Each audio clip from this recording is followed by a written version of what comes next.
करबला जे शहीदन के भेटा पेश करण जे लाइ पहिरीं मुहर्रम उल हराम खां वठी सिलसिलो जारी आहे।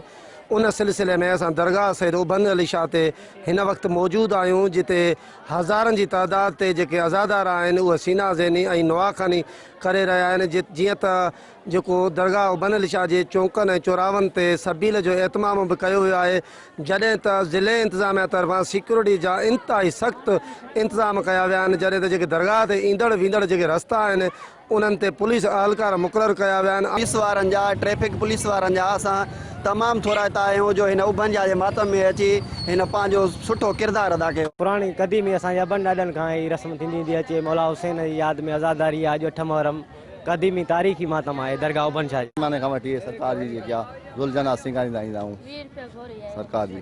असांजा आबा ॾाॾा बि इहा ई रस्म कंदा रहंदा आहिनि, ज़ुलझना सिंगारींदा रहंदा ॿारनि खे का बि तकलीफ़ कान्हे। पार्किंग असांजी जेको आहे सो मुकमल जेको आहे सो पार्किंग ते कंट्रोल आहे। गाॾियूं सभु जेके आहिनि सो रोडनि खां हेठि आहिनि ऐं रोड असांजो जेके आहिनि सो उहे रवां दवा आहिनि। में शक सम्झूं था उन्हनि गाॾियुनि खे चेक करे ऐं पोइ अॻिते उन्हनि खे रवानो था कयूं।